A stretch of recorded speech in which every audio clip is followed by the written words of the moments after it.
la question foncière, je crois que je l'ai abordée dans mon ouvrage aussi, parce que j'ai parlé de foncier en Côte d'Ivoire. La question du foncier, j'en ai parlé, mais plus du foncier rural. Oui. Mais la question foncière, comme je crois qu'il y a celui qui m'a précédé déjà a dit quelque chose qu'il faut quand même prendre très au sérieux, c'est que c'est la rébellion qui s'est transformée en guerre et que nous avons connu, c'est toujours les conséquences. Lorsque la guerre ou la rébellion arrive dans un pays, le camp qui l'emporte fait toujours la justice des vainqueurs. Lorsque la rébellion a éclaté en 2002, jusqu'à ce qu'on arrive en 2010, pendant les 8 ans, beaucoup de gens qui avaient leurs biens ont été spoliés. Depuis la zone CNO jusqu'à ce qu'aujourd'hui, on arrive à Abidjan. Tous ces biens spoliés n'ont pas été retournés. Ils n'ont pas été retournés à l'intérieur du pays. Et puis aujourd'hui, à Abidjan, cette histoire de spolier les gens de leur terrain, ça n'a pas commencé maintenant. C'est parce que, comme l'autre l'a dit tout à l'heure, c'est parce que c'est maintenant que on peut de plus en plus s'exprimer. Et puis aujourd'hui, avec les chaînes, les chaînes Internet comme les Elvic TV et autres, les réseaux sociaux, aujourd'hui, à n'importe quel moment, on peut balancer une vidéo qui sera virale. C'est maintenant qu'on découvre tout ça, dont le témoignage de la dame qui parlait tout à l'heure. Sinon, ça date de longtemps. Ça date de longtemps. Déjà, avant même qu'Elvic TV ne soit créé, beaucoup de gens en parlaient. Ces nouveaux riches, ils se mettent sur votre terrain. Ils disent que ce terrain-là, bon, ce terrain, moi, je vais le prendre. Ça t'appartient, tu veux que je te donne combien? Ça, c'est vraiment quand il est gentil. Il donne son prix. Il dit, bon, ok, on voit ton terrain, ok, bon, là où c'est situé, on va te donner 20 millions. Apprends-nous à laisser. Si tu ne prends pas, il dit, bon, mais si tu ne veux pas prendre, tu vas perdre. Et c'est comme ça qu'ils ont pris beaucoup de terrains des gens sur lesquels ils ont bâti aujourd'hui des immeubles, mais ces gens-là ne peuvent pas parler. Ils ne peuvent pas s'exprimer. Le prochain pouvoir qui va arriver, ça, c'est des milliers et des milliers de dossiers qu'ils auront à traiter. Le conseil que je peux donner à tous ceux qui sont spoliés en ce moment, c'est de garder leurs documents authentiques. Si vous aviez votre terrain et que vous aviez tous les papiers authentiques, conservez-les. Conservez-les parce que c'est des situations qui vont aller en procès, qui vont être tranchées. Si vous avez eu raison que le terrain vous appartient véritablement, même si la personne a construit la tour F dessus, soit qu'elle détruit la tour F, soit qu'elle vous paye un loyer pendant 99 ans. Voilà. Pour excusez-moi. Un loyer amphithéotique, un bail. Ouais. Un bail pendant 99 ans, si la personne vous a spolié. Oui, le bail amphithéotique, la durée, c'est 99 ans. Et voilà. Qui fixe, donc, vous allez fixer le prix. Vous le fixez ensemble. C'est celui à qui le terrain appartient. Soit tu détruis ce que tu as mis dessus. Oui. Voilà, tu détruis ce que tu as mis dessus. Ou alors, tu dis, bon, je vais exploiter ce qui est dessus, comme j'ai mis l'argent dedans, je vais exploiter. Mais je vais te payer un bail amphithéotique et tu vas fixer en fonction de ce qui est dessus, de ce que ça rapporte, ce que ça aurait pu te rapporter. Tu vas fixer le montant de ton bail.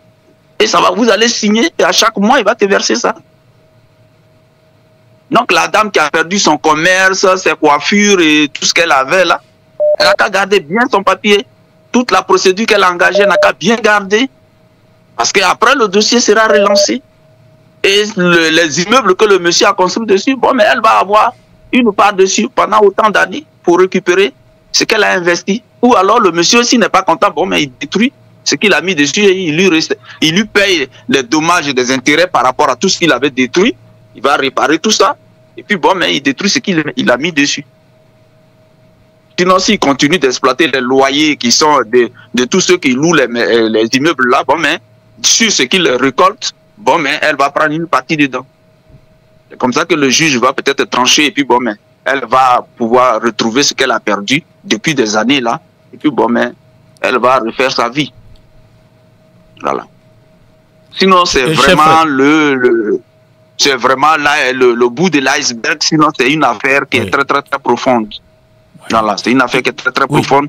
C'est un ami qui était le directeur du domaine urbain et ils l'ont enlevé pour le remplacer par ce monsieur qui était venu sur NCI là. Voilà, monsieur Diallo. Vous voyez? Voilà, ils l'ont remplacé par celui-là et c'est pour couvrir tous ces micmacs là. Parce que si tu n'entres pas dans leur jeu, bien entendu, ils vont t'écarter.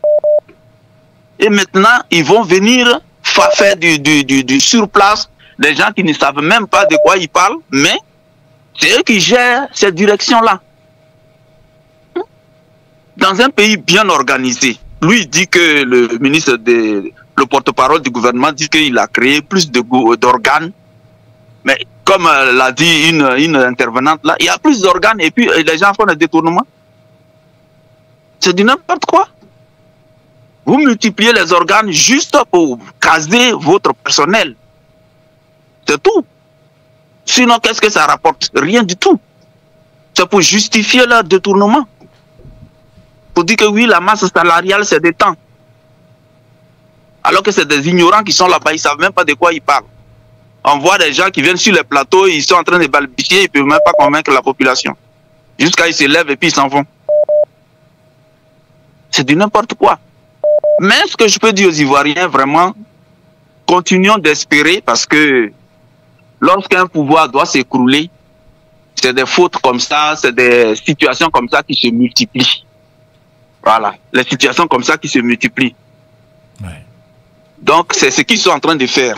La question du foncier, là, qui est très importante et qui va tout bouleverser, eh bien, c'est ça qui est en train de commencer. Oui, vous pensez que cette question, voilà, elle commence, selon votre analyse, pensez-vous qu'elle aura un impact profond jusqu'à peut-être même emporter ce gouvernement, peut-être pas par les rues, mais aux élections? Bon, il y a la question de la CEI qui est là, mais est-ce que je peux dire, ce problème, ce fléau qui est dénoncé aujourd'hui pourra rallier toutes les factions, indépendantes de leur bord politique, etc. Et cela sera fatal au régime actuel d'Alassane Ouattara, vous le pensez? Oui. Oui, je le pense très bien parce que, en fait, les gens n'avaient pas vraiment, comme l'autre l'a dit, les gens avaient plus peur de parler. Mais aujourd'hui, les gens sont de plus en plus en train de parler. Regardez M. Assali Timoko, qui va fouiner dans tous les dossiers, rassembler le maximum d'informations et venir confondre des gens qui se disent gérer la direction du foncier. Vous voyez? Donc ça, ce sont des actions comme ça qui, en fait, éveillent les consciences. Ce sont des actions comme ça qui éveillent les consciences des uns et des autres. Et qui comprennent que, ah, voilà le régime, voilà comment il est ce régime. En réalité, ce n'est pas un régime qui nous convient. De la manière il est en train de dévoiler les choses et que vous êtes en train de relayer, ça a de l'impact. Parce que pour que la population se soulève, il faut que les impairs s'accumulent. C'est comme une bombe, un feu qui couvre en bas. Et le jour que le volcan explose, on ne sait plus, en tout cas, d'où viennent les manifestants, mais les rues sont remplies. Donc c'est ça. Ils sont en train d'accumuler leurs fautes, leurs erreurs. J'avais dit une fois ici sur Elvic TV que en politique, il ne faut pas empêcher ton adversaire de commettre des erreurs. S'il continue d'accumuler des erreurs, laisse-le accumuler ses erreurs. Et tu vas en profiter pour lui donner l'estocade. Et c'est ce qui se passe aujourd'hui. Souvent les gens appellent, disent non, on ne lance pas d'appel, on ne lance pas, on ne dit pas. Non. Il faut laisser les fautes s'accumuler. Et que le peuple en ait assez. À partir de ce moment, quand tu lances ton appel, c'est comme une flamme. Mais où ils sont aujourd'hui, eux-mêmes, ils savent que ils sont vraiment arrêtés sur le mauvais pied. Ça, ils le savent pertinemment. Et les signes, ils ne les trompent pas. C'est parce qu'il faut faire du bruit qu'ils font du bruit. Aller organiser les manifestations, même qui ne traînent même pas le monde. Mais il faut qu'ils fassent du bruit. Sinon, le Ouattara lui-même, où il est assis, il sait que son pouvoir est déjà fini. C'est comme un malade grave dont le pronostic vital est déjà connu. Il ne lui reste que les jours pour que on dise que bon, mais il a rendu l'âme. Oui, on savait qu'il allait rendre l'âme. C'est ça, c'est ce qu'ils vivent aujourd'hui là. Il sait. Pourquoi il ne peut pas déclarer sa candidature? Il ne peut pas. Il ne peut pas. Parce que tous ces scandales-là font que ça le désarme. Quelle campagne il va faire? Et qui il va convaincre? C'est ça. Mais sur la question de la CEI, moi je pense que il faut que les Ivoiriens se mettent en tête que ce n'est pas cette CEI-là qui organisera les élections de 2025. Ça, non. Cette CEI-là n'organisera pas les élections de 2025. Parce que tout ce que l'opposition demande, ce n'est pas cette CEI-là qui va le faire. Auditer la liste électorale pour enlever ceux qui n'ont pas droit. Ce n'est pas ceux-là qui vont le faire. Avoir une commission électorale véritablement indépendante. Ce n'est pas ceux-là qui vont le faire. Communiquer les résultats depuis le bureau de vote et informer chaque candidat, prend une copie, une information du résultat. Ce n'est pas ceux-là qui vont le faire. Or, ce sont les trois conditions les plus importantes pour que les élections prochaines soient transparentes. Alors, si ces conditions-là doivent être réunies, ça veut dire que ce n'est pas ceux-là qui vont être là. Alors, que faut-il faire? Faut-il un changement? Est-ce que le RDA va accepter cela ou bien l'opposition doit... Les élections de 2025, là, ce n'est pas cette CEI-là qui va organiser ça. Que les Ivoiriens soient sûrs de ça. Ouais. Un régime qui est arrivé en fanfare et qui actuellement est la risée de tous les Ivoiriens. Alassane Draman Ouattara était considéré à l'époque comme un brillant économiste qui pouvait au moins ramener la Côte d'Ivoire à l'époque du président Félix Houphouët-Boigny, où on vivait au moins dignement dans ce pays. Mais lui, il a promis encore plus. Je ferai de la Côte d'Ivoire un pays émergent, parmi les BRICS, par exemple, pas un pays frontière comme, je peux dire, peut-être l'Angola ou même le Botswana, la Namibie, mais un pays émergent. Aujourd'hui, près de 15 ans après son arrivée au pouvoir, tout le monde est conscient que M. Ouattara a échoué. Mais ça ne s'arrête pas là, la corruption est profonde, mais surtout, il y a ce que je peux appeler de l'inexpérience de presque tous les cadres, toutes ces personnes qui entourent le régime, qui entourent M. Ouattara, qui ont été souvent choisis pour leur proximité avec le président ou leur militantisme dans le parti, le RDA, ou pour service rendu pour avoir massacré les Ivoiriens. Et les Ivoiriens se moquent d'eux. Aujourd'hui, ils sont la risée de tout le monde. Bon, pour parler un peu de l'affaire Johnny Pacheco, qui aujourd'hui sort des dossiers. Il a été avec eux pendant 7 ans. Il fait des révélations sur la première dame, sur certains pontes du régime tels que Adjoumani. Cela semble affaiblir le régime actuel avec ces scandales tels que bon, la mafia du foncier, etc. Voilà. Quand on met tout ça ensemble, c'est ce cocktail, lorsqu'on le met ensemble, bon, qu'est-ce que vous voyez à l'horizon, cher frère?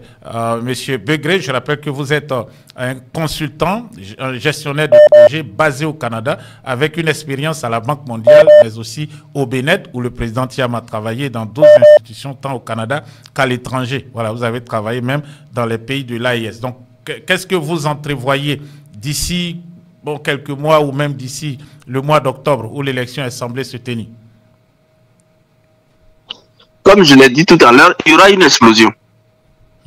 Et il y aura une explosion, il y aura un grand mouvement, un grand soulèvement qui va balayer ce régime. Parce que ce régime n'ira pas de lui-même. Et il n'ira non plus pas par les élections. Voilà. Ce régime va partir avant même quoi. Moi, je dis que ce que je vois, c'est qu'on ira dans une transition. Ouais. Une transition militaire, on ira dans civile, peut-être. Ouais. Ça peut être bon, en tout cas, mais on ira dans une transition. On ira dans une transition de façon inévitable, qui va remettre tout à plat et puis bon, mais on va tout réorganiser et puis organiser les élections propres. Ceux qui vont gagner et puis vont diriger le pays tranquillement. Voilà. Ouattara, il a échoué parce que... Oui, allez-y. Okay. Non, allez-y, terminez. Bon, okay. Les raisons de l'échec. Ok, Ouattara, il a échoué parce que si tu veux diriger un pays, il faut connaître le pays culturellement. Il faut connaître le pays dans son fonctionnement. Il faut connaître le pays également dans ses fondements. Qu'est-ce qui fait la stabilité d'un pays? Il faut connaître ça. Sa culture, ses croyances, ses alliances, ses unions, ses enchevêtrements, tout ça, il faut connaître. Et puis maintenant, qu'est-ce qui fait que les gens fonctionnent véritablement? Sur tous ces plans-là, ils ne connaissent, il n'a pas connu la Côte d'Ivoire. Il n'y a pas vécu. Ouattara, il est arrivé à 50 ans. Voilà, il a toujours été loin du peuple. Ce sont ces sbires-là qui sont sur le terrain qui viennent toujours lui dire. Et puis bon, mais lui, il ne s'est jamais sali les mains. Il ne s'est jamais sali les mains. Et il travaille. Il travaille pour lui comme un chef mafieux. Il est là-bas, le gourou. Et puis bon, les autres travaillent et puis ils viennent lui rendre compte. C'est comme ça qu'il a toujours fonctionné. Donc il ne faut pas s'étonner qu'aujourd'hui, il ait échoué parce qu'il ne connaît pas la Côte d'Ivoire. Il ne connaît pas les besoins des Ivoiriens. Il ne connaît pas les défis des Ivoiriens. Il ne connaît pas l'avenir de la Côte d'Ivoire. Il ne connaît pas. Il est venu comme un mercenaire pour détruire ce pays-là. C'est ce qu'il est en train de faire. Comment tu peux faire une rébellion et puis tu viens avec les mêmes rebelles-là, tu gouvernes. Des gens qui ont CP, qui savent à peine lire et écrire, et qui vont être ministres, et qui vont être directeurs. Préfet de région, voilà. Comme Ben Laden voilà. à San Pedro. Quel résultat ils vont donner? C'est parce qu'ils savaient qu'ils allaient frauder sur les listes, ils allaient frauder même ils allaient vouloir enlever les vrais Ivoiriens et mettre les faux, et puis remplir les listes de leur truc. À chaque fois qu'ils attaquaient une ville, ils détruisaient l'état civil. C'était ça leur objectif. Ils ont détruit tous les états civils. Et eux-mêmes, ils ont reconstitué de nouveaux états civils. Des gens qui ont leur extrait de naissance qui sont déjà portés par d'autres personnes. C'était leur objectif. Donc, ils ont détruit le pays. Moi, je dis qu'il va y avoir une explosion. Et on ira dans une transition qui va remettre les choses sur place. Sinon, dire qu'on va aller tranquillement comme ça en 2025, on va faire des élections et puis... non. Ça ne va pas se passer comme ça. Parce que ceux-là ne vont jamais vouloir changer quoi que ce soit. Et puis l'histoire des conseils constitutionnels, ça c'est encore pire. Non. Pire. Donc ça c'est des institutions qui ne peuvent même pas. Oui. Voilà. La CEI, conseil constitutionnel, tous ces trucs-là, c'est des choses qu'il faut balayer. Donc je pense qu'on ira vers ça, il y aura une transition, ça c'est sûr. Sinon, on ne pourra pas s'en sortir. Merci.